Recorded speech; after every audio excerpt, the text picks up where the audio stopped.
Hey guys, here is lesson 4.7 multiply decimals. Today our essential question is, what strategies can you use to place a decimal point in a product? So we're going to go ahead and put our star beside our essential question. It says, you can use what you have learned about patterns and place value to place the decimal point in the product when you multiply decimals, two decimals. So we've already kind of done that already. We're just using this lesson to solidify what we've already learned about decimals and moving decimals. So we're going to go ahead and start with unlocking the problem. It says a male leopard seal is measured and has a length of 2 8/10 meters. A male elephant seal is about 1 5/10 times as long. What length is the male elephant seal? So we know that the length of the leopard one is 2 8/10 meters, and the male elephant seal is 1 5/10 times that much. So I know when I see that, I'm going to multiply.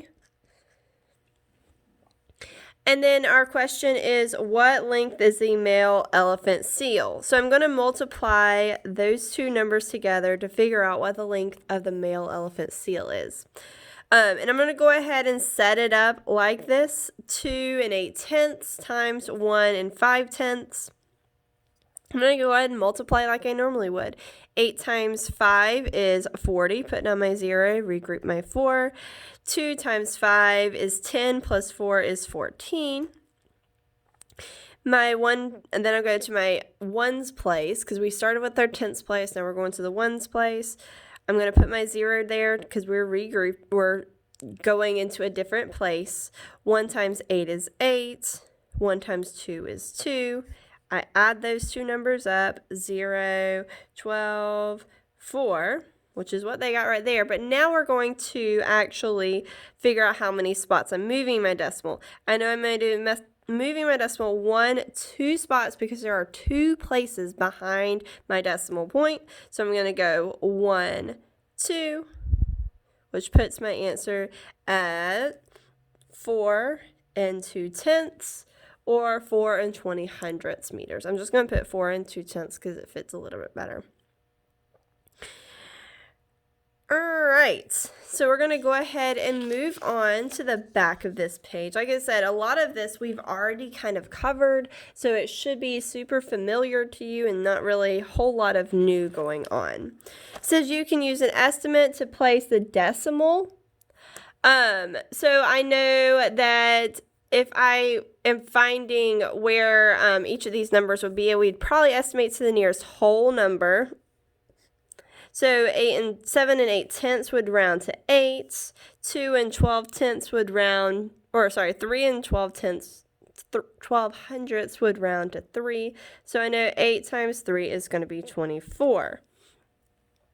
Now when I multiply these numbers together, 2 times 8 is 16. 8 times 1 is 8, plus 1 is 9. 8 times 3 is 24. Put down my 0. 7 times 2 is 14. Put down my 4, regroup my 1. 7 times 1 is 7, plus 1 is 8. 7 times 3 is 21. When I add those two numbers up, 6, 13, 12, 13, 3, 4, 2. Now I know because my estimate was 24, I'm going to be putting my decimal right here, and let's see if that works. I have 1, 2, 3 places behind the decimal, so I'm moving 1, 2, 3, which is exactly correct. All right, so then we would have our answer as 24 336 thousandths. All right, place the decimal point in the product. Let's look at numbers 1 and 2 down here at the bottom. They've already answered it for us or given us the answer. We just had to put the decimal point. So I know I have 1, 2, 3 spots behind the decimal. So I'm going to move it over. 1, 2, 3. So my answer would be 5 68 thousandths. you don't have to rewrite your answer. The reason I do it is because sometimes when I'm doing my arrows, it gets a little clustered, and I don't want to have to try to figure out where it is. That's why I rewrite it so I know exactly what my answer is. And then this one, if we estimate it, we know that 1 times 7 would give us 7. So we knew there's only going to be there's only going to be a ones place. So I'd put my decimal right here, but I'm going to double check. I have 1 2 places behind my 0, or behind my decimal, so that'd be 1 2. So it would be 8 and 16 hundredths. All right. Hopefully this is not anything new, and it's gonna, as we're going through these, it's getting a little bit easier and easier each time. We're going to do 2 more together. That way y'all feel more comfortable doing this. And then once we're done with that, I'll let you do some on your own. So with this one, I have 9 times 8. And I know that 9 times 8 is going to give me 72. And I also know if I multiply anything times 0, it's going to give me 0. So it's going to give me a whole lot of zeros in this problem. So I'm just going to leave it at 72.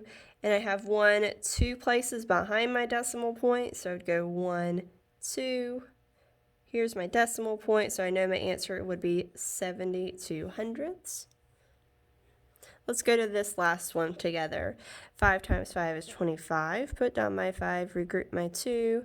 5 times 4 is 20, plus 2 is 22. 5 times 4 is 40, plus 2 is 42. Now I'm going to my ones place. 5 times 5 is 25. 22. 42.